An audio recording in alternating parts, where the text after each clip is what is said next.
जय हिंद friends. So welcome to my channel मुफ्त में शिक्षा। कौन पढ़ा रहा? ठीक है, तो मुफ्त में शिक्षा चैनल में अभी तक हम लोग class 11th NCERT constitution at work का 8 चैप्टर पढ़ चुके हैं। सो आज हम 9th चैप्टर पढ़ने वाले हैं। सो 9th चैप्टर जो ये अध्याय 9वां अध्याय है 9th चैप्टर, इसका शीर्षक है, जो हेडिंग है, constitution as a living document, है ना। सो जो संविधान है वो एक जीवंत दस्तावेज है, लिविंग डॉक्यूमेंट है। तो अभी हम ये पढ़ने वाले हैं कि हाउ हम अपने संविधान को एक जीवंत दस्तावेज क्यों कहते हैं, और ये कैसे एक समय के साथ ये कैसे अपने आप को इवॉल्व किया, and how is it static, और क्या ये जीवंत है। तो हम इस चीज़ को डिटेल में समझेंगे, और इस प्रोसेस में आपको आपके सारे कॉन्सेप्ट्स क्लियर हो जाएंगे, and hopefully you will enjoy this chapter. So first of all introduction इस चैप्टर का जो हम देखते हैं कि इस चैप्टर में हम क्या देखने वाले हैं। सो द कॉन्स्टिट्यूशन जो हमारे देश में है वो पिछले आज़ादी के बाद से 19 as we all know that 26 जनवरी 1950 से लागू है। सो नाउ हमारे देश में the important question is that how India has manage to be governed by the same constitution. इतने साल हो गए हैं, मोर देन 70 ईयर्स हो गए हैं, बट उसके बाद भी हम इसी कॉन्स्टिट्यूशन, जो इतना पुराना कॉन्स्टिट्यूशन है, उसके द्वारा हमने कैसे मैनेज किया, भारत ने कैसे मैनेज किया है इस गवर्नेंस को, कि इसी संविधान के तहत, इसी संविधान के अनुकूल कैसे हमारी गवर्नेंस चल रही है। तो ये सब चीज़ें हम समझेंगे। तो इस एम क्या, हमारे इस चैप्टर पढ़ने के बाद हमें क्या क्या पता चल जाएगा। सबसे पहली चीज़ जो हमें इस चैप्टर को पढ़ने के बाद जो क्लियर होगा कि Indian constitution can be amended according to the needs of the time. तो हमें ये समझ में आ जाएगा कि जो भारत का संविधान है वो समय की आवश्यकताओं के अनुसार, है ना। So needs of the time, as per the needs of the, समय की आवश्यकताओं के अनुसार वो बदलाव किया जा सकता है, उसमें बदलाव लाया जा सकता है, संविधान में संशोधन किया जा सकता है। हमारे देश में, हमारे देश के संविधान में Indian constitution can be amended, first thing. Second thing what will understand is, though many such amendments have already taken place, the constitution had remained intact and its basic premises have not changed. तो अगर हम ये देखें कि हमारे संविधान में कई संशोधन हो चुके हैं, है ना, बट उसके बाद भी जो इसका मूल स्वरूप है वो नहीं बदला है। तो बेसिक जो हमारा प्रेमाइसेस है दैट हैव नॉट चेंज्ड, वो इंटैक्ट रहा, हमारा संविधान इंटैक्ट रहा है, और इसके मूल स्वरूप में बदलाव नहीं हुआ है। द जुडिस थर्ड थिंग जो हम इस चैप्टर के बाद समझेंगे, the judiciary has played an important role in protecting the constitution and also in interpreting the constitution. तो जो भारत की न्यायपालिका है, जो जुडिशियरी है, उसका एक बहुत ही महत्वपूर्ण भूमिका रहा है संविधान के संरक्षण में, है ना, वो protecting the constitution and also in the interpreting the constitution. और हमारे संविधान की जब व्याख्या करना हो, जब उसको करेक्टली इंटरप्रेट करना है, तो उसमें भी जुडिशियरी का बहुत बड़ा रोल रहा है। And the last thing which we'll understand from this chapter is the Constitution is a document that keeps evolving and responding to changing situations. मतलब क्या है, मतलब ये कहना चाह रहा है कि संविधान एक ऐसा दस्तावेज है, एक ऐसा डॉक्यूमेंट, एक ऐसा दस्तावेज है जो परिस्थितियों के अनुसार उसमें बदलाव आते हैं, वो इवॉल्व करता है अपने आप को, है ना, एंड कीप रिस्पॉन्डिंग, और समय के साथ वो चेंजिंग सिचुएशंस के अनुसार वो रिस्पॉन्ड करता है, वो बदलाव को भी एक्सेप्ट करता है। सो these are the four things which broad prospects which we are going to understand in this chapter very clearly. So let's start the chapter. First question comes to our mind, or the book also says that are constitutions static? क्या ये जो संविधान है ये क्या अपरिवर्तनीय है? क्या इसमें कोई परिवर्तन हो सकता है या नहीं हो सकता है? क्या ये स्टैटिक डॉक्यूमेंट है? स्टैटिक मतलब क्या है? स्टैटिक मतलब वो, उसमें कोई बदलाव नहीं आ सकता, वो एक तरह से फिक्स्ड है, उसमें कोई चेंज नहीं आ सकता। सो क्या संविधान ऐसा है? So it is not uncommon for nations to rewrite their constitutions in respect to the changed circumstances or change of ideas within the society or even due to political upheavals.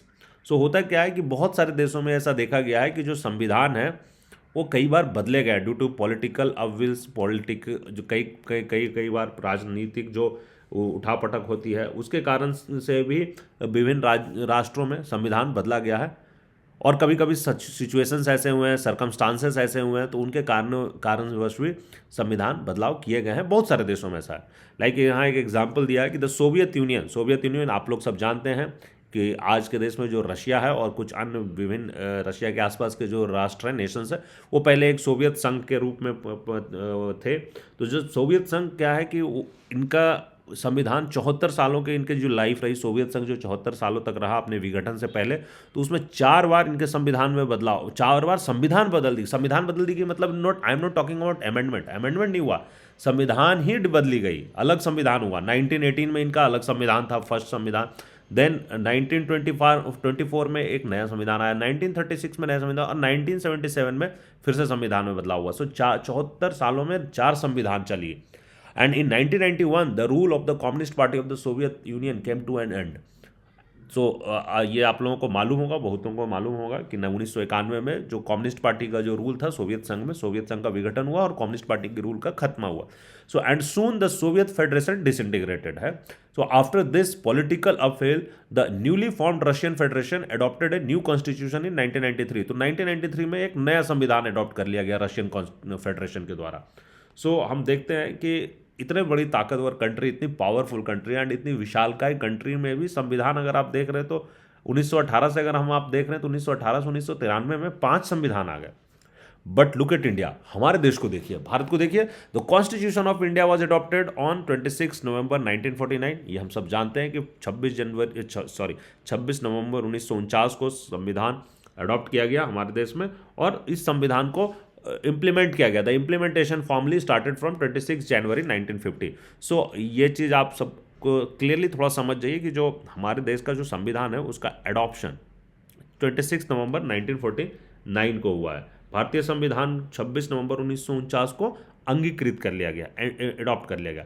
However the implementation is from 26 जनवरी 1950। तो जो इस संविधान का क्रियान्वयन है, इस संविधान का जो औपचारिक रूप से लागू करना है, वो अगर पूछा जाएगा कि औपचारिक रूप से लागू करने की तिथि क्या है, इम्प्लीमेंटेशन की तिथि क्या है, डेट क्या है, दैट इज 26 जनवरी 1950, और उस पर हम रिपब्लिक डे सेलिब्रेट करते हैं उसी डेट के कमेमोरेट करने के लिए। सो हम देखते हैं कि मोर देन 69 ईयर्स है ना, 70 साल से ज़्यादा हो गए हमारे संविधान के भी। So the same constitution continues to function as the framework within which the government of our country operates। तो वो वही संविधान जो 26 जनवरी 1950 का जो संविधान लागू किया गया है, वही संविधान आज भी हमारे देश में लागू है, और हमारा जो गवर्नमेंट है वो उसी संविधान के जो फ्रेमवर्क है, जो बनाए गए उस संविधान के जो ढांचे हैं, उसी के तहत हमारा कंट्री ऑपरेट कर पा, हमारे जो गवर्नमेंट है वो पूरे कंट्री को रन कर रहा है, कंट्री को ऑपरेट कर रहा है। So is that our constitution is so good that it's need no change? क्या हमारा संविधान इतना अच्छा है भाई कि इसमें कोई चेंज करने की जरूरत ही नहीं है? Was it that our constitution makers were so far-sighted and wise that they had foreseen all the changes that would take place in the future? सो ये भी एक सोचने वाली बात है कि क्या हमारे जो संविधान निर्माता थे, कॉन्स्टिट्यूशन मेकर्स थे, वो इतना दूरदृष्टिवाद थे, उनको फार साइटेडनेस थी और इतना उनका विजडम था कि दे हैड फोरसीन, उन्होंने पहले से ही देख लिया कि हाँ, उन्होंने पहले से भाप लिया कि कैसा संविधान, ऐसा संविधान बनाए जो सारे चेंजेस को कोप कर ले फ्यूचर में। So these are the questions which will come in your mind when you think यार हमारे देश के संविधान तो अभी तक चल रहा है, जबकि बहुत सारे ऐसे राष्ट्र हैं जहाँ पे संविधान नहीं। अगर आप पढ़ेंगे तो फ्रांस में भी है, इस बुक में ही अगर आप यहाँ देखेंगे साइड में, आप अपने फ्री टाइम पे थोड़ा सा ये पढ़ लीजिएगा, तो यहाँ पे देखिए इसमें ये व्याख्या किया है कि ये जो क्षेत्र में फ्रांस के बारे में व्याख्या किया है कि यहाँ का भी जो संविधान है वो कई बार बदलाव आया है यहाँ के, मतलब बदलाव इन द सेंस संविधान बदले गया। नए फाइनल संविधान 1958 से लागू हुआ। सो जो यूरोप के कंट्रीज़ है, रशिया की हमने बात कर ली, फ्रांस की यहाँ पढ़ सकते हैं, तो बहुत सारे देशों में संविधान में काफ़ी बार संविधान को पूरा बदलना पड़ा, बट हमारे देश में ऐसा नहीं है। सो ये कहीं ना कहीं तो ये सब सवाल जो यहाँ पे है, वो इन सवालों को जवाब हमारे माइंड में, हमारा माइंड ढूंढेगा कि भाई ऐसा हमारा क्या संविधान इतना अच्छा है और इतना संविधान मेकर ने इतनी दूरदृष्टि से संविधान बनाया। सो अगर हम देखें in some senses both the answers are correct, तो कह सकते हैं कि कुछ तरीके से, कुछ हद तक जो दोनों है, हमारा संविधान काफ़ी अच्छा भी है, ये भी हम कह सकते हैं, और कुछ हद तक हम ये भी कह सकते हैं कि हमारे जो कॉन्स्टिट्यूशन मेकर्स थे वो बहुत फार साइटेड एंड विजडम के से भरे हुए थे, और उन्होंने बहुत अच्छा संविधान बनाया कि जो फ्यूचर के प्रोस्पेक्ट को फैक्टर करता हो। So it is true that we have inherited a very robust constitution, है ना। सो हमारा जो संविधान है वो बहुत ही मजबूत संविधान हमें विरासत में मिला हुआ है। The basic framework of the constitution is very much suited to our country. तो जो हमारे संविधान का जो बनावट है वो हमारे देश की परिस्थितियों के काफ़ी अनुकूल है। So it is also true that the constitution makers were very far sighted and provided for many solutions to future solution. और हमारे जो कॉन्स्टिट्यूशन मेकर थे, ऑफ कोर्स मैंने अभी भी आपको बताया कि वो काफ़ी फार साइटेड थे और वो बहुत सारे सिचुएशंस जो फ्यूचर में क्रिएट करेंगे उसका उन्होंने सोल्यूशंस, उनका प्रोविजंस उन्होंने संविधान में पहले से कर रखा है। But no constitution can provide for all eventualities. But ये भी एक सच्चाई है कि कोई भी संविधान सदा सर्वदा के लिए ठीक नहीं हो सकता है ना। No document can be such that it needs no change. और ऐसा कोई दस्तावेज ही नहीं हो सकता है कि जिसके बदलने की कभी कोई आवश्यकता नहीं हो। ऐसा कुछ हो ही नहीं सकता। समय बदल रही है, परिस्थितियाँ बदल रही है, तो दस्तावेज हैं, संविधान है, वो भी बदलेंगे ही बदलेंगे। बट यस, उसके बदलाव के तरीके डिफरेंट हो सकते हैं। So next question comes then, how does the same constitution continue to serve the country. तो अब अगला सवाल यही आता है कि फिर अगर इतने बदलाव होती है, सोसाइटी में इतने बदलाव है, समाज में इतने बदलाव है, सर्कमस्टांसेस इतने चेंज होते हैं, तो संविधान आखिर हमारे यहाँ इतने दिनों से कैसे काम कर रहा है कि संविधान। So one of the answer to such question is that our constitution accepts the necessity of modification according to changing needs of societies. जो हम एक सबसे पहला इसका इस प्रश्न का सबसे पहला जवाब ये है कि हमारा जो कॉन्स्टिट्यूशन है, our constitution accepts the necessity of modifications, है ना। जो मॉडिफिकेशन है, उसकी जो ज़रूरत है, उसको हमारे संविधान समझता है कि according to the changing needs of society, समाज के बदलाव के अनुरूप हमारे संविधान में भी कुछ मॉडिफिकेशन की ज़रूरत है। इस ज़रूरत को हमारा संविधान एक्सेप्ट करता है। Secondly, in the actual working of the constitution there has been enough flexibility of interpretation. और दूसरी बात यह है कि जो हमारे कॉन्स्टिट्यूशन में अगर आप देखेंगे कि अगर देखेंगे हमारे संविधान को देखेंगे, तो उसका जो व्यावहारिक कामकाज है उसमें पर्याप्त गुंजाइश रहती है कि एनफ फ्लेक्सिबिलिटी है कि व्याख्या करने के लिए। सो उसमें प्राप्त सफिशिएंट फ्लेक्सिबिलिटी है, गुंजाइश है इंटरप्रिटेशन के लिए, है ना। So both political practice and judicial rulings have shown maturity and flexibility in implementing the constitution. तो जो हमारे यहाँ जो पॉलिटिकल प्रैक्टिस रहा है ना, और जो जुडिशियल्स रूलिंग है, जो कानून के जो हमारे न्यायपालिका के जो रूलिंग्स है, जो डिसीजंस है, उन्होंने दोनों ही काफ़ी हद तक एक मैच्योरिटी दिखाई है, ठीक है। दोनों में काफ़ी परिपक्वता दिखा है एंड फ्लेक्सिबिलिटी भी दिखा है, लचीलापन भी दिखा है in implementing the constitution. So they have been mature and flexible both. So these factors have made our constitution a living document rather than a closed and static rule book. So in सब चीज़ों के कारण जो हमारा संविधान है वो एक क्लोज्ड, बंद या जकड़ा हुआ किताब नहीं है, बंद या जड़ा हुआ किताब नहीं है, बल्कि ये एक जीवंत दस्तावेज है, लिविंग डॉक्यूमेंट है। So our constitution is a living document. So this is very important topic. और ये पूछा जाता है, इस पे आपको सब्जेक्टिव टाइप क्वेश्चंस आते हैं कि एक्सप्लेन करने के लिए कि जो हमारा संविधान है वो एक लिविंग डॉक्यूमेंट है, तो हाउ। तो इन सब चीज़ों को जो अभी मैंने आपको बताया, इन सब चीज़ों को आप लिख कर, व्याख्या करके और डिटेल में लिख के आप ब्रिंग आउट कर सकते हैं।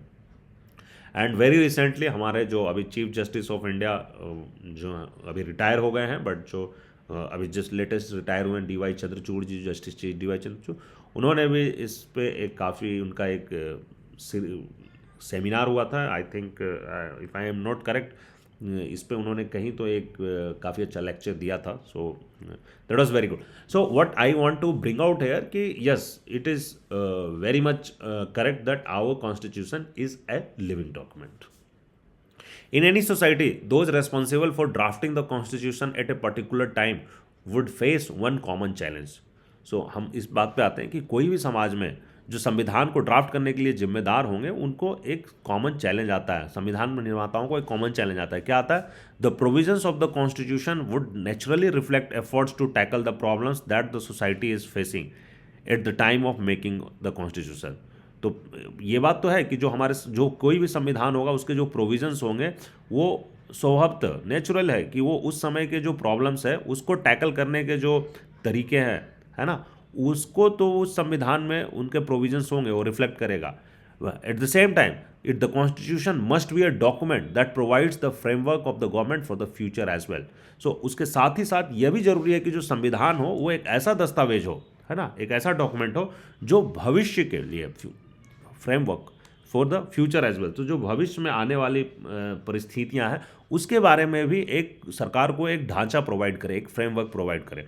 सो therefore the constitution has to be able to respond to the challenges. So संविधान को चैलेंजेस को रेस्पॉन्ड करने लायक भी होना चाहिए, that may arise in future, जो भविष्य में आएंगे। इन सिचुएशंस को कैसे, इन चैलेंजेस को कैसे रेस्पॉन्ड किया जाएगा, ये संविधान में ये होना चाहिए, व्याख्या होना चाहिए। So in this sense the constitution will always have something that is contemporary and something that is a more durable importance, है ना। तो ये कह सकते हैं कि इस तरीके से जो संविधान होगा उसमें कुछ चीज़ें कंटेम्प्रेरी होगी, समकालीन होगी, and something that is a more durable importance, और कुछ चीज़ें ऐसी होगी जिसके काफ़ी ड्यूरेबल इंपॉर्टेंस होगा, है ना, स्थायी महत्व होंगे उसके। At the same time a constitution is not a frozen and unalterable document. तो हम साथ में ये भी कह सकते हैं कि संविधान क्या, वो एक फ्रोजन नहीं है ना, वो फ्रोजन डॉक्यूमेंट नहीं है, अनअल्टरेबल नहीं है, मतलब उसमें ऐसा नहीं है कि उसमें बदलाव नहीं किया जा सकता। अनअल्टरेबल मतलब कि मतलब ऐसा नहीं है कि उसमें कोई बदलाव नहीं हो सकता है, अपरिवर्तनीय नहीं है, वो फ्रोजन नहीं है, वो एक जैसा जकड़ा हुआ नहीं है। It is a document made by human beings and may need revisions, changes and re examination. So जो संविधान है वो ऑफकोर्स मानव द्वारा बनाया गया है, तो उसमें रिवीजन की ज़रूरत हो सकती है, उसमें बदलाव की ज़रूरत हो सकती है, और उसमें फिर से पुनर्विचार करने की जरूरत हो सकती है, री एग्जामिनेशन की ज़रूरत हो सकती है। It is true that the constitution reflects the dreams and aspirations of the concern society. तो यह एक रियल बात है, यह एक स्वाभाविक बात है कि जो संविधान है वो बेसिकली जिस समाज के लिए बनाया गया उस समाज के ड्रीम्स एंड एस्पिरेशंस को रिफ्लेक्ट करना चाहिए। It must also be kept in mind that constitution is A framework for the democratic governance of the society. तो यह भी आपको याद रखने वाली बात है, समझने वाली बात है कि कॉन्स्टिट्यूशन एक ढांचा प्रोवाइड करता है समाज में डेमोक्रेटिक गवर्नेंस के लिए, है ना, लोकतांत्रिक प्रक्रिया से सरकार को चलाने का एक ढांचा प्रोवाइड कर सकता है, करता है। So in this sense it is an important instrument that societies create for themselves. तो इस तरीके हम कह सकते हैं कि संविधान एक बहुत ही महत्वपूर्ण दस्तावेज है, बहुत ही महत्वपूर्ण उपकरण है जिससे समाज अपने आप को खुद को गढ़ता है। So this dual role of the constitution always leads to difficult question about the status of the constitution। तो इस जो दोहरी रोल है, भूमिका है संविधान के, इसके कारण कुछ मुश्किल सवाल खड़े हो जाते हैं। And is it so secret that nobody ever can change it. तो क्या ये इतना ही सेक्रेट है, इतना ही पवित्र दस्तावेज है कि इसको कोई बदल नहीं सकता है? और alternately is it so ordinary, क्या ये इतना ऑर्डिनरी है, नॉर्मल चीज़ है, नॉर्मल उपकरण है, that is it so ordinary and instrument that it can be modified just like any other ordinary law. तो क्या एक ऐसा सामान्य उपकरण है जिसको बेसिकली बाकी कानून में जैसे बदलाव किए जाते हैं सिर्फ उस तरीके से बदला जा सकता है? So this is very important thing. So यहाँ पे एक क्वेश्चन है कि is it so secret that nobody can change, और is it so ordinary that can it be change just like any ordinary law? So the makers of the Indian constitutions were aware of these problems and sought to strike a balance। तो जो हमारे संविधान के जो निर्माता थे उनको इस प्रॉब्लम का उनको आभास था, उनको इस समस्या का ये अवेयरनेस था, एंड बिकॉज ऑफ दैट उन्होंने एक स्ट्राइक ए बैलेंस, उन्होंने एक बैलेंस बनाने की कोशिश की है। They have played the constitution एवं ऑर्डिनरी लॉ। सो जो हमारा संविधान है उसको जो ऑर्डिनरी लॉज है उसके ऊपर रखा गया है, and expected that the future generation will respect this document. And उन्होंने एक उम्मीद लगाया कि एक्सपेक्टेशन रखा कि फ्यूचर जनरेशन इस दस्तावेज की इज्जत करेंगे। At the same time they recognized that in future this document may require modification. तो इसके साथ साथ उन्होंने यह भी रिकॉग्नाइज किया, इस चीज़ को उन्होंने जाना समझा कि द डॉक्यूमेंट को, इस दस्तावेज को जो संविधान है इसमें रिक्वायर मॉडिफिकेशन, इसमें बदलाव की जरूरत होगी भविष्य में। So at the time of writing the constitution, they were aware that on many matters there were differences of opinion, है ना। तो संविधान लिखने के वक्त उनको ये अवेयरनेस था, उनको ये आभास था कि बहुत सारे ऐसे मुद्दे हैं, many matters there were differences of opinion, जहाँ पे ओपिनियन डिफरेंट ओपिनियंस आएंगे, डिफरेंट मत आएंगे, और उन मतों में भेद भी होगा, मतभेद भी होगा। सो whenever society would veer toward any particular opinion, a change in the constitutional provision would be required। और जब भी जो हमारा समाज है वो किसी एक मत की ओर ज़्यादातर अगर ज़्यादा आकृष्ट होगा तो संविधान में कुछ बदलाव करने के प्रोविजंस होने चाहिए। दस the Indian constitution is a combination of both the approaches mentioned above. तो हमारा जो संविधान है, जो ऊपर में अभी अभी जो मैं आपको दोनों अप्रोच बताया, उसको इसका कॉम्बिनेशन है। तो क्या क्या, that the constitution is A sacred document, जो संविधान है वो एक बहुत ही पवित्र दस्तावेज है, and that it is an instrument, और साथ ही साथ ये एक ऐसा उपकरण है दैट मे रिक्वायर चेंजेस, है ना। So instrument that may require changes from time to time, समय के साथ इस उपकरण में बदलाव की जरूरत है। So in other words, constitution is not a static document, it is not the final word about everything, it is not unalterable. तो हम दूसरे शब्दों में क्या कह सकते हैं दोस्तों, कि कॉन्स्टिट्यूशन स्टैटिक डॉक्यूमेंट नहीं है, नॉट ए स्टैटिक डॉक्यूमेंट। ये ऐसा नहीं है कि ये अपरिवर्तनीय डॉक्यूमेंट हो, ये ऐसा नहीं है। It is not the final word about everything, ये हर एक स्थिति में ये अंतिम निर्णय नहीं है। This is not the final word and it is not unalterable. तो ये फिर से वही कह रहा हूँ कि अनअल्टरेबल नहीं है, ये ऐसा चीज़ नहीं है जिसमें परिवर्तन नहीं किया जा सकता है, ऐसा नहीं है। सो नेक्स्ट टॉपिक आते हैं दोस्तों। नेक्स्ट टॉपिक जो है वो है how to amend the constitution. तो अब अगली बात आती है कि हम अपने इस कॉन्स्टिट्यूशन को कैसे संशोधन कैसे कर सकते हैं इस संविधान में। We have already seen that the makers of our constitution wanted to strike a balance. तो हमने अभी आपको जस्ट बताया कि जो हमारे संविधान निर्माता है वो एक बैलेंस बनाना चाह रहे थे। So the constitution must be amended if so required. जो हमारा संविधान है उसमें बदलाव होने की, अमेंडमेंट संशोधन करने की व्यवस्था होनी चाहिए, प्रोविजन होनी चाहिए जब भी ऐसा जरूरत हो। But it must be protected from unnecessary and frequent changes. और लेकिन संविधान जो अननेसेसरी चेंजेस है या बहुत ज़्यादा बदलाव है, इससे भी संरक्षित होना चाहिए, इससे भी प्रोटेक्टेड होना चाहिए। इन अदर वर्ड्स, दूसरे शब्दों में हम क्या कहेंगे, they wanted the constitution to be flexible and at the same time rigid. तो वो चाहते थे कि हमारा जो संविधान हो वो लचीला भी हो और साथ ही साथ कठोर भी हो, रिजिड भी हो। So flexible as well as rigid. Flexible means what? Flexible means open to changes and rigid means what? Rigid mean resistant to changes. So देखो beautiful, how beautiful it is thing कि हमारा संविधान क्या है। Flexible का मतलब क्या है? फ्लेक्सिबल का मतलब है कि ये ओपन टू चेंजेस है, ये बदलाव करने के लिए, ये खुले हाथों से बदलाव इसमें किया जा सकता है। And rigid means what? Resistant to changes. तो ये बदलाव को रेसिस्ट करता है, ये बदलाव को एक्सेप्ट नहीं करता है जल्दी से, इतना आसानी से बदलना नहीं देना चाहता है ना। तो यही हमारी ब्यूटी है ये हमारे संविधान की, कि ये फ्लेक्सिबल भी है और at the same time rigid भी है। So a constitution that can be very easily changed or modified is often called flexible. So जो संविधान जहाँ पे बहुत इजली से आसानी तरीके से कोई संशोधन कर दिया जाए या बदलाव ला दिया जाए, उसको हम फ्लेक्सिबल कहते हैं। And in the case of constitution which are very difficult to amend, they are described as rigid. और अगर ऐसा कोई संविधान है जो बहुत मुश्किल से उसमें कोई बदलाव आ सकता है, उसमें बदलना कुछ भी बहुत मुश्किल है, तो उसको हम रिजिड कॉन्स्टिट्यूशंस कहते हैं। So the Indian constitution combines both this characteristic. और जो हमारी संविधान है, भारत की संविधान है, इन दोनों तत्वों का समावेश कर किया गया है। So we have both the features in our constitution. Our constitution is flexible also as well as rigid also. So the makers of the constitution were aware of the fact that there may be some faults or mistakes in the constitution. तो जो संविधान निर्माता थे वो इस चीज़ को जानते थे कि कुछ फॉल्ट्स हो सकते हैं, मिस्टेक्स हो सकते हैं कौन संविधान में। They knew that constitution could not be totally free of error. संविधान टोटली फ्री ऑफ एरर, पूरी गलतियों से ऐसा नहीं है कि वो फ्री हो सकता है, ऐसा नहीं है कि उसमें कोई एरर नहीं हो सकता।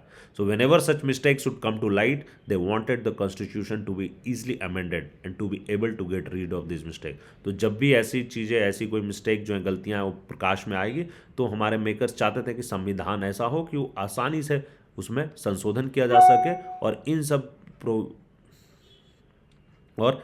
चीज़ों से, इन गलतियों से मुक्त होया जा सके।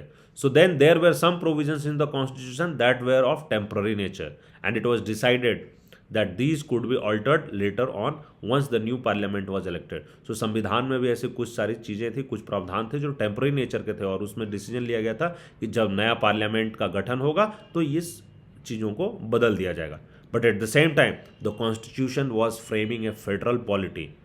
सो और उसी समय ये भी बात है कि जो कॉन्स्टिट्यूशन है वो एक फेडरल संघवाद राजनीति का स्थापना कर रहा था, फेडरल पॉलिटी का ढांचा बना रहा था। So and therefore the rights and powers of the states could not be changed without the consent of the state. तो ये जरूरी था कि अगर हम एक फेडरल पॉलिटी बना रहे हैं तो जो राज्यों के अधिकार है ना, जो rights and powers of states, वो इतनी आसानी से नहीं बदले जाए, और वो जब तक राज्यों का उसमें कंसेंट ना हो, उनकी जबकि सहमति नहीं हो, तब तक उनके अधिकारों को और उनके पावर्स में, उनकी शक्तियां और अधिकार में कोई बदलाव ना हो सके. So some other features were so central to the spirit of the constitution that the constitution makers were anxious to protect this from changing. और कुछ जो हमारे फीचर्स थे हमारे संविधान के, वो हमारे संविधान के हृदय स्पिरिट के प्रति इतना ही इम्पॉर्टेंट है कि संविधान के जो निर्माता वो चाहते थे, वो चिंतित थे कि इनको कभी भी इनका कोई चेंज ना हो सके, इनको चेंज से प्रोटेक्ट कर लिया जाए. सो दिस प्रोविजंस, ऐसे जो प्रोविजंस है जिनको चेंज नहीं किया जा सकता, this have made our constitution rigid. So this considerations led to different ways of amending the constitution. तो इस कारण से हमें अपने संविधान का अमेंडमेंट करने का जो प्रोसीजर है वो थोड़ा डिफरेंट बनाना पड़ा, थोड़ा काफ़ी डिफरेंट तरीके बनाने पड़े, सो दैट जो चीज़ें ईजिली बदलने लायक हो ईजिली बदले जा सके, जो गलतियां हों उसको एरर फ्री जल्दी किया जा सकते, गेट रीड ऑफ गलतियां हम जल्दी हो सके, और जो चीज़ हमारे संविधान के कोर में है, जो हमारे संविधान के चीज़ें हम जो चाहते हैं कि नहीं बदले, उसका बदलाव करना मुश्किल हो या नहीं बदला जा सके. यहाँ पे एक टेबल दिया है कि एक फिगर दिया that how to amend the constitution. तो ये 3 तरीके हैं जनरली संविधान में अमेंडमेंट लाने के लिए, संशोधन करने के. तो पहला है सिमिलर टू ऑर्डिनरी लॉ, है ना. सो कुछ ऐसी प्रोविजंस है जो एक नॉर्मल कानून के तहत, जैसे नॉर्मल सिंपल ऑर्डिनरी लॉज को जैसे हम बदलते हैं उस तरीके से हम बदल सकते हैं. Simple majority in the parliament, तो पार्लियामेंट में एक बहुमत, बस आम बहुमत के साथ हम कर सकते हैं. सो ऐसे कुछ आर्टिकल्स है. There are some articles which needs special majority in parliament in both houses separately. तो वो दोनों हाउसेस में, है ना, दोनों हाउसेस में डिफरेंटली, एक साथ उनका ज्वाइंट सीटिंग नहीं हो सकता है. पार्लियामेंट के लोकसभा और राज्यसभा में दोनों सेपरेटली उसमें स्पेशल मेजोरिटी से पास करना होता है. ये आर्टिकल 368 में ये वर्णित है, ये डिटेल है. और कुछ ऐसे चीज़ें हैं, प्रोविजंस है जिसमें स्पेशल मेजोरिटी तो चाहिए ही, पार्लियामेंट के दोनों राज्यों का इंडिविजुअल दोनों सदनों का, पार्लियामेंट के दोनों सदनों का, लोकसभा राज्यसभा का, दोनों का इंडिविजुअल स्पेशल मेजोरिटी चाहिए. और साथ ही साथ जो लेजिस्लेचर्स है, जितने भी स्टेट लेजिस्लेचर, उसमें से एटलीस्ट 50% से ज़्यादा का, हाफ लेजिस्लेचर्स का, आर्टिकल 368 में भी इसका वर्णन है, उनकी भी कंसेंट चाहिए, उनका भी सहमति चाहिए, रेटिफिकेशन होना चाहिए. There are many articles in the constitution which mentions that these articles can be amended by a simple law of the parliament, है ना. No special procedure for amendment is required in such cases and there is no difference at all between an amendment and an ordinary law. तो ये जैसा मैंने बताया, कुछ ऐसे provisions हैं जिसको नॉर्मल ऑर्डिनरी लॉ की तरह बदल जा सकता है, इनके अमेंडमेंट में ऐसा कोई डिफरेंस ऑफ मेथड नहीं है. These parts of the constitution are very flexible. So ये पार्ट वेरी फ्लेक्सिबल पार्ट है. Read carefully the following text of some articles of the Constitution. In both these articles, the wording by law indicates that these articles can be modified by the Parliament without recourse to the procedure laid down in the Article 368. So हम generally हमारे संविधान में अगर बदलना है, संविधान के किसी प्रोविजंस को बदलना है, तो आर्टिकल 368 में provisions to modify to bring out amendment to parliament amendment to constitution is mentioned in article 368. But कुछ ऐसे प्रावधान है जो आर्टिकल 368 हमें जाने की ज़रूरत नहीं है, वो उसके वर्डिंग से ऐसा है जो उससे पता चलता है कि वो एक सिंपल लॉ की तरीके से हम उसको बदल सकते हैं. Many other articles of the constitution can be modified by the parliament in this simpler manner. Like article 2 की बात यहाँ पे दिखा रहा, parliament may by law admit into the union new states. Third, parliament may by law. So article 2(3) जो बता रहा है कि parliament may by law means by एक ऑर्डिनरी लॉ से ये चीज़ें बदल सकती है, राज्य की एरिया बढ़ा सकती है, ये सब चीज़ें इसमें आता है. So the amending the remaining parts of the constitution. तो ये इन कुछ पार्ट्स को छोड़कर संविधान के बाकी पार्ट्स में अगर कुछ भी अमेंडमेंट करना है, कोई भी प्रोविजंस में अमेंडमेंट करना है, तो उसका provision has been made in the article 368 of the constitution. So actually अगर देखा जाए तो मेनली हमारे संविधान को बदलने का जो मेन प्रोविजंस है, उनमें अमेंडमेंट करने का जो मेन प्रोविजंस है, वो आर्टिकल 368 में वर्णित है. So in this article there are 2 methods of amending the constitution. तो इसके अंदर संविधान को बदलने के लिए 2 मेथड्स हैं and they apply to 2 different set of articles to the constitution. और वो दोनों तरीके कुछ अलग अलग सेट्स ऑफ आर्टिकल्स है, जो अनुच्छेद है उस पर लागू होते हैं. One method is that the amendment can be made by A special majority of the two houses of the parliament. एक जैसा मैंने अभी आपको बताया था थोड़ी देर पहले कि एक रास्ता तो यह है कि अमेंडमेंट जो होगा वो special majority of the two houses, लोग पार्लियामेंट के दोनों सदनों का स्पेशल मेजोरिटी होगा। The other method is more difficult, जो दूसरा रास्ता है वो और भी डिफिकल्ट है, बट ऐसा नहीं है कि आप, वो भी वर्णित है कि कौन सा रास्ता कहाँ पे यूज़ करना है, वो भी मेंशन्ड है कि इन इन एस्पेक्ट्स में ये इस तरीके से अमेंडमेंट होगा और इन इन एस्पेक्ट्स में इस तरीके से मेंशन्ड होगा, तो वो आपकी स्वेच्छा पे या सरकार की स्वेच्छा पे नहीं है। So this also is constitutionally mentioned. So the other method is more difficult. It requires special majority of the parliament and consent of the half of the state legislature. तो इसमें पार्लियामेंट के दोनों सदन का स्पेशल मेजोरिटी तो चाहिए ही चाहिए, half of the state legislature का साथ में सहमति भी चाहिए, कंसेंट भी चाहिए। Note that all amendments to the constitution are initiated only in the parliament. So ये एक इंपॉर्टेंट चीज़ आपको याद रखने वाली है कि कोई भी संविधान का कोई भी अमेंडमेंट है वो सिर्फ और सिर्फ कहाँ इनिशिएट किया जा सकता है, पार्लियामेंट में ही इनिशिएट किया जा सकता है। ये एक आपका क्या बोलते हैं आ सकता है, ये क्वेश्चन आ सकता है, one basically objective type questions में ये पूछा जा सकता है। So this has to be very clearly thought of, और ये आपके मन में ये बैठ जानी चाहिए कि all amendments to the constitution are initiated only in the parliament. Besides the special majority in the parliament, no outside agency. Besides the special majority in the parliament, no outside agency like a constitution commission or a separate body is required for amending the constitution। तो सिर्फ parliament में special majority की ज़रूरत होती है और कोई outside agency, कोई बाहरी कोई संगठन लाइक कॉन्स्टिट्यूशन कमीशन या कोई एक दूसरी बॉडी, दूसरी संगठन, सेपरेट बॉडी की ज़रूरत नहीं है, इट्स नॉट रिक्वायर्ड, है ना, फॉर अमेंडिंग द कॉन्स्टिट्यूशन।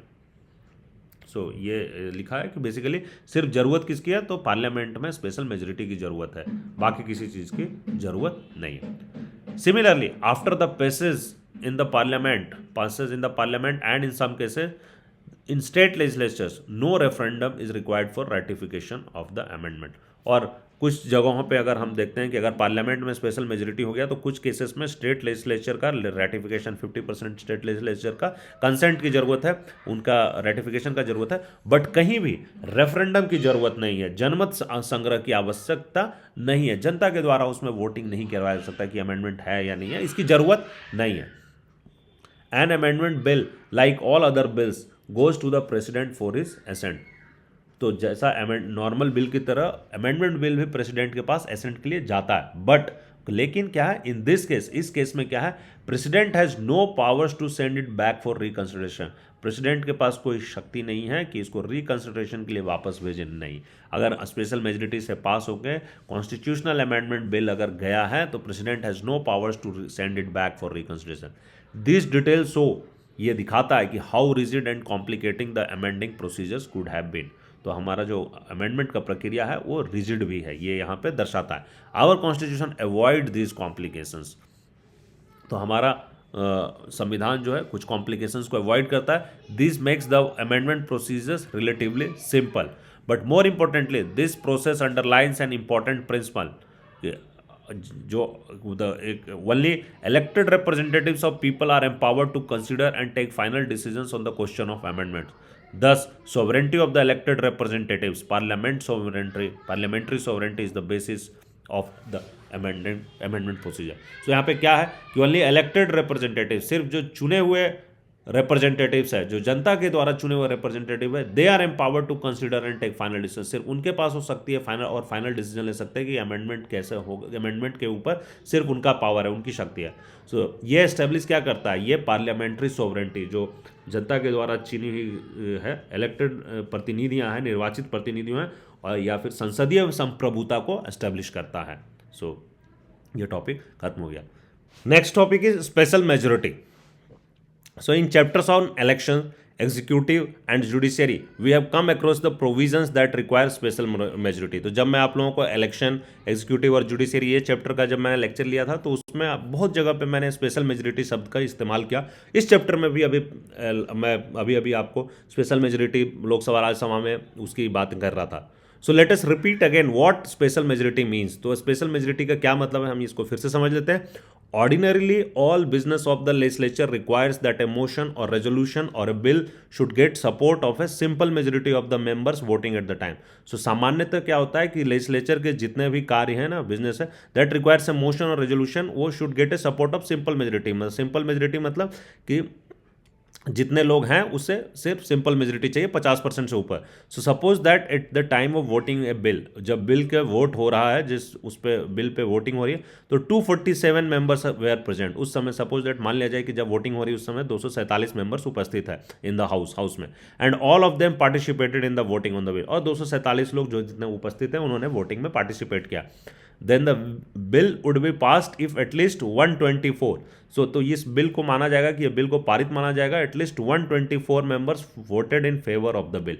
तो अगर 124 सदस्य जो है उससे उस बिल के सपोर्ट में वोट कर दिए तो वो मान लिया जाएगा. 247 का हाफ क्या है? 247 का हाफ इज 123.5. सो 123.5 मतलब 50% से ज़्यादा. सो 123.5 इज 50%. सो 50% से ज़्यादा क्या होगा? 124. सो अगर ये सिंपल मेजोरिटी का मतलब है सिर्फ 50% से ज़्यादा होना चाहिए. तो जितने लोग सदस्य वहाँ उपस्थित थे और वोटिंग में पार्टिसिपेट किया, उसमें से 50% से ज़्यादा लोगों ने अगर वोट उसमें सहमति दे दी तो वो बिल पारित माना जाएगा. But not so in the case of N amendment bill. But जब अगर कोई संशोधन का बिल है, अमेंडमेंट बिल है, तो इसमें ऐसा नहीं है. Amendment to the constitution require two different kinds of special majorities, है ना. तो जो संविधान में कॉन्स्टिट्यूशन में अमेंडमेंट के प्रोविजन, उसमें दो डिफरेंट तरीके के स्पेशल मेजोरिटीज का वर्णन है. In the first place, those voting in favour of the amendment bill should constitute at least half of the total strength of that house.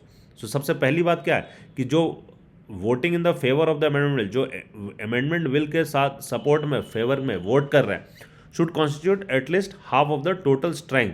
तो यहाँ पे क्या, at least half of the total strength of the house. जो सदन है उसकी जो सदस्यता है, नॉट प्रेजेंट की बात नहीं कर रहे, जितने लोग वहाँ वोटिंग कर रहे हैं, प्रेजेंट कर रहे हैं, उसकी बात नहीं कर रही है. टोटल स्ट्रेंथ की बात यहाँ हो रही है कि जो सदन की जो टोटल स्ट्रेंथ है उसकी हाफ होने चाहिए. लाइक लोकसभा का टोटल स्ट्रेंथ क्या है? 545. तो उसका आधा 272 से ज़्यादा है ना. सो 273 होने चाहिए कम से कम. साथ ही साथ secondly, the supporters of the amendment bill must also constitute 2/3 of those who actually take part in the voting. तो पहली चीज़ तो है कि टोटल स्ट्रेंथ का 50% से ज़्यादा होना चाहिए. और दूसरी चीज़ ये है कि उस बिल को 2/3 जितने लोग वोटिंग में पार्टिसिपेट कर रहे हैं, जो वहाँ पे प्रेजेंट है वोटिंग के लिए और उन्होंने वोट किया, उसमें से 2/3 से ज़्यादा लोगों को वोट करना, उसके समर्थन में वोट करना पड़ेगा. सो ये है स्पेशल मेजोरिटी का mean. So both houses of the parliament must pass the amendment bill separately in this same manner. There is no provision for a joint session. तो ऑर्डिनरी लॉ में क्या होता है कि अगर वो पारित नहीं हो रहा कभी कभी, तो ज्वाइंट सेशन किया जाता है और लोकसभा राज्यसभा को मिला दिया जाता है और एक साथ पारित कर दिया जाता है. बट अमेंडमेंट बिल में ऐसा नहीं हो सकता है, ज्वाइंट सेशन नहीं हो सकता. It has to be pass separately in the same manner. ये इसी तरीके से लोकसभा में और फिर राज्यसभा में, या फिर पहले राज्यसभा में उसके बाद लोकसभा में, किसी भी सदन में आ सकता है. दोनों में से किसी भी सदन में आ सकता है और पहले किसी भी सदन में जा सकता है. सो किसी भी सदन में आ सकता है, बट ज्वाइंट सिटिंग नहीं हो सकता. और हर एक सदन में वो इंडिविजुअली सही तरीके से ही पूरे उस विद बोथ द कंडीशन. पहला कंडीशन क्या, total strength of the house का एटलीस्ट 50% से ज़्यादा वोट होना चाहिए. और दूसरा कंडीशन क्या, जितने लोग वहाँ पे वोटिंग किए उसके 2/3 मेजोरिटी उसको उन लोगों का प्राप्त होना चाहिए. Now, can you see the significance of this requirement? इसका हम रिक्वायरमेंट का इंपॉर्टेंस देखते हैं. In the Lok Sabha there are 545 members. Therefore any amendment must be supported by minimum of 273 member. तो लोकसभा में 545 मेंबर्स होते हैं, तो इसमें से 273, जैसा मैंने आपको बताया, हाफ, टोटल स्ट्रेंथ का हाफ 272.5. तो 272.5 से ज़्यादा, हाफ से ज़्यादा, तो इट बिकम्स 273. तो कम से कम 273 members of Lok Sabha should vote for in favor of that amendment bill. Even if only 300 members are present at the time of voting, the amendment bill must get support of 273 out of them. So even if अगर सिर्फ 300 लोग वहाँ पे उपस्थित है voting करने के लिए, तो भी 273 तो कम से कम उसको चाहिए ही चाहिए, तब half of the total strength उसको पास होना ही होना होगा. But imagine that 400 members of the Lok Sabha have voted in an amendment bill. How many members should support the bill to get the pass? तो ये सवाल का आप जवाब कैलकुलेट कीजिए कि अगर 400 मेंबर हैं तब कितने लोगों का होना चाहिए सपोर्ट के लिए। तो सबसे पहली चीज़ तो देखेंगे कि पहला तो 273 तो होना ही चाहिए, क्योंकि लोकसभा का जो मिनिमम टोटल स्ट्रेंथ का 50% से ज़्यादा तो होना ही चाहिए, 273 होना चाहिए।